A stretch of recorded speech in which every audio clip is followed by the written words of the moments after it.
Donald Trump does not want to be a dictator for a day. He was already a dictator. Take a look at his last 4 years in office and you'll see exactly what authoritarianism looks like. Kamala Harris, in contrast, is celebrating democracy.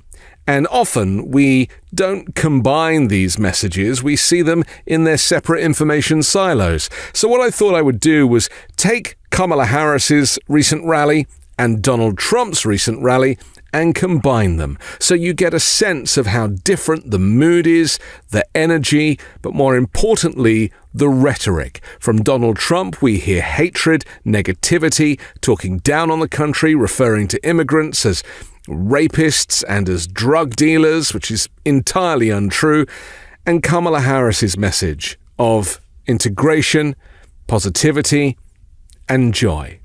We believe in a future where we lower the cost of living for America's families. We're going to evict crazy Kamala. Do you ever hear of Kamala? Radical left. Radical left. I will take on big corporations that engage in illegal price gouging. I will take on corporate landlords that unfairly raise rents on working families. She wants to allow millions of people to pour into our border through an invasion. Using an invasion process. I don't think so. A future with affordable health care, affordable child care, and paid leave.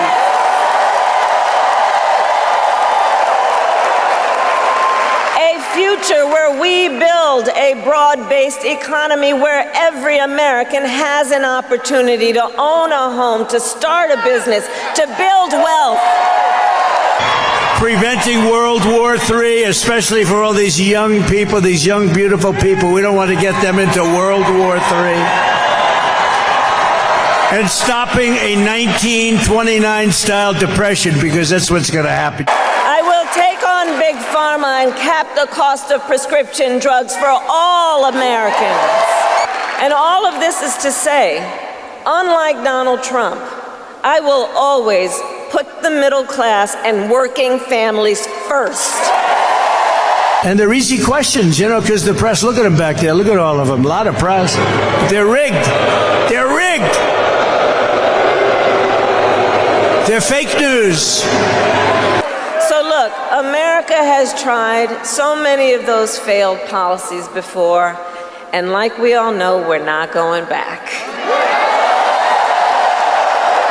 America cannot survive for 4 more years of this bumbling communist lunatic. Look, we cannot let her win this election. It's not a question of me. We can't let her win this election. If she wins this election, we're not going to have a country anymore. The issue of immigration. So I was Attorney General of a border state. I went after the transnational gangs, the drug cartels, and human traffickers. I prosecuted them in case after case, and I won. So I know what I'm talking about. There's never been a border like this that allows millions and millions of people in a month from mental institutions and prisons. Let them come into our country. We know our immigration system is broken, and we know what it takes to fix it. Comprehensive reform that includes strong border security and an earned pathway to citizenship. He ordered tampons in boys' bathrooms, okay? He signed a law letting the state kidnap children to change their gender so that they go home. But I'm not talking about him, I'm talking about her. This is her ideology. That's why she picked him. And he signed a bill allowing pedophiles to claim human rights protections under the state law. The freedom to vote. The freedom to be safe from gun violence. The freedom to love who you love openly and with pride. They want to take away your guns, and then they want to have our country overrun with some of the worst criminals there are anywhere in the world. And they come from all over the world. They come from Africa. They come from Asia. They come from the Middle East. They come from all over. A large boatload came recently from the Congo. But Donald Trump does not want to fix this problem. Be clear about that. He has no interest or desire to actually fix the problem.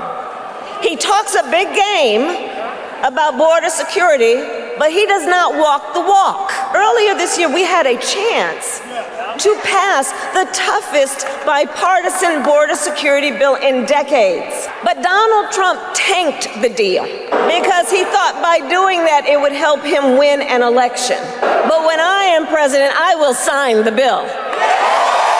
We're becoming, if they get in, a communist, full-blown communist country. This is America. We're not a communist country. We're not going to let that happen. And the freedom of a woman to make decisions about her own body and not have her government telling her what to do. The moment I take the oath of office, we will seal the border, stop the invasion, and send the illegal aliens back home where they belong. In over 20 states in our nation, there is a Trump abortion ban. Here's all we're going to do. It's going to be called a Trump mass deportation. If Harris wins, a never-ending stream of illegal alien rapists, MS-13 animals, and child predators will ravage your communities. And just yesterday, in a press conference, we got a fresh reminder of what Donald Trump's Project 2025 agenda would do. It would ban medication abortion in every state. Stuart, they're going to be coming at you at levels that nobody's ever seen before. We have a new form of crime. It's called migrant crime, and it's going to be as vicious as any crime ever seen in this country before. But we are not going to let that happen because we trust women. Vote Republican, and we will begin the largest deportation operation in American history. They're being raped. They're dying. The whole thing is a horror show. And when I am president of the United States and when Congress passes a bill to restore reproductive freedoms for every woman in America, I will sign it into law. Because that's what they're good at. They're con people. You know what they are? Misinformation, disinformation. Generations of Americans before us led the fight for freedom. Now, the baton is in our hands. Each and every one of us. So we who believe in the sacred freedom to vote will finally pass the John Lewis Voting Rights Act and the Freedom to Vote Act.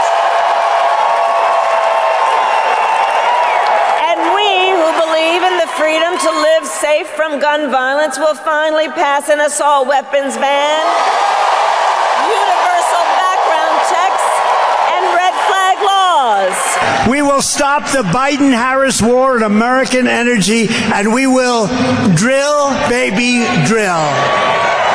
We're going to bring them way down.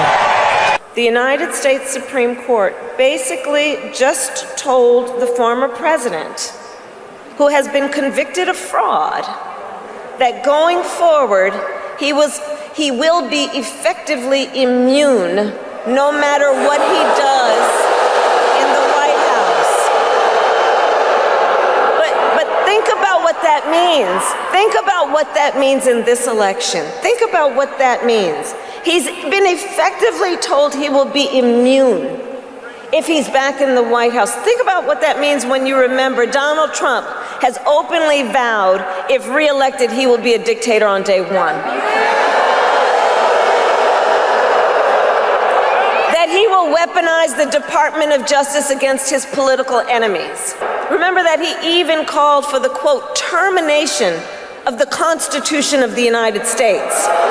We will deport pro-Hamas radicals and make our college campuses safe and patriotic again. You see what's happening.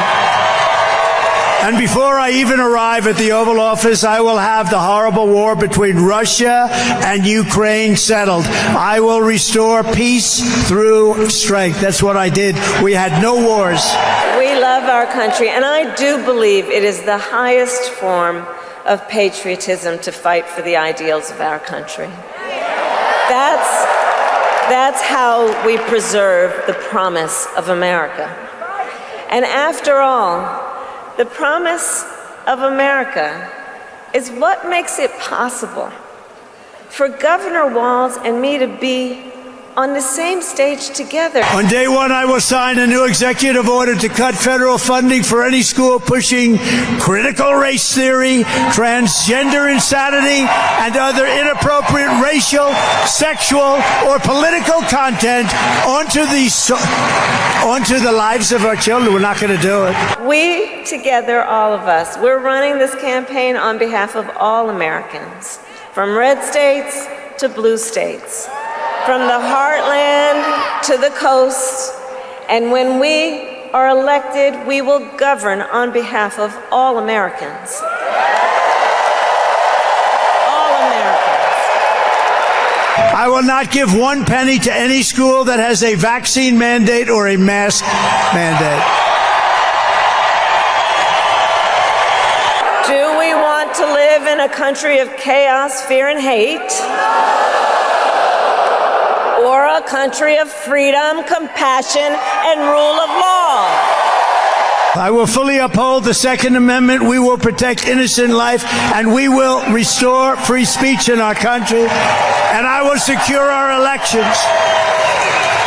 Our goal will be one-day voting with paper ballots, proof of citizenship, and a thing called voter ID. They don't want voter ID. Are you ready to make your voices heard?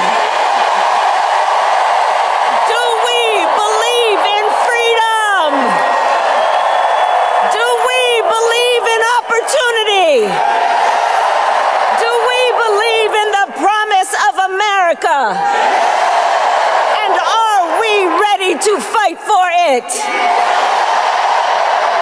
And when we fight, we win. God bless you, and God bless the United States of America. So there you have it, two versions of America. It's up to you which one you choose. Do you want the old racist man who wants to take America back to the 1950s, take away women's rights and the rights of minorities and any social groups that don't look like him? Or do you want to be represented by Kamala Harris, not just a woman, but a woman of color, with experience and with intention? Because she believes in being a president for all Americans, not just a select few. And she is describing America that is optimistic and actually represents and reflects what we are living in right now. Donald Trump's dystopian version of America is not reality. It does not exist. All of these people complaining about immigrants never meet an immigrant. They don't come into contact with an immigrant. And so this kind of rhetoric, this hate, and this negativity, really, it's not rooted in reality. It is just dog whistles and a kind of racist call to action. So you have a choice. I don't. As an immigrant, I don't get to vote. But I do get to remind you that this is the most important election in history. We are choosing between fascism and freedom, between dictatorship and democracy. Kamala Harris is the only person offering the kind of freedoms that we deserve, that America stands for. Donald Trump, his version of America, is one of hate, one of negativity, and of this far-right Christian nationalism that nobody asked for and nobody wants. So the choice is down to you, but it can only happen, and Donald Trump's plan to kind of rig the election or claim that there was fraud or cheat in some way, that can only be overcome if there is a record turnout for Kamala Harris. There needs to be no doubt who is the winner in November. I'm Anthony Davis. You can find me on the 5 Minute News YouTube channel and podcast, on Wednesdays co-hosting Uncovered, and on Sunday on The Weekend Show with MeidasTouch. Love this video? Make sure you stay up to date on the latest breaking news and all things Meidas by signing up to the MeidasTouch newsletter at MeidasTouch.com/newsletter.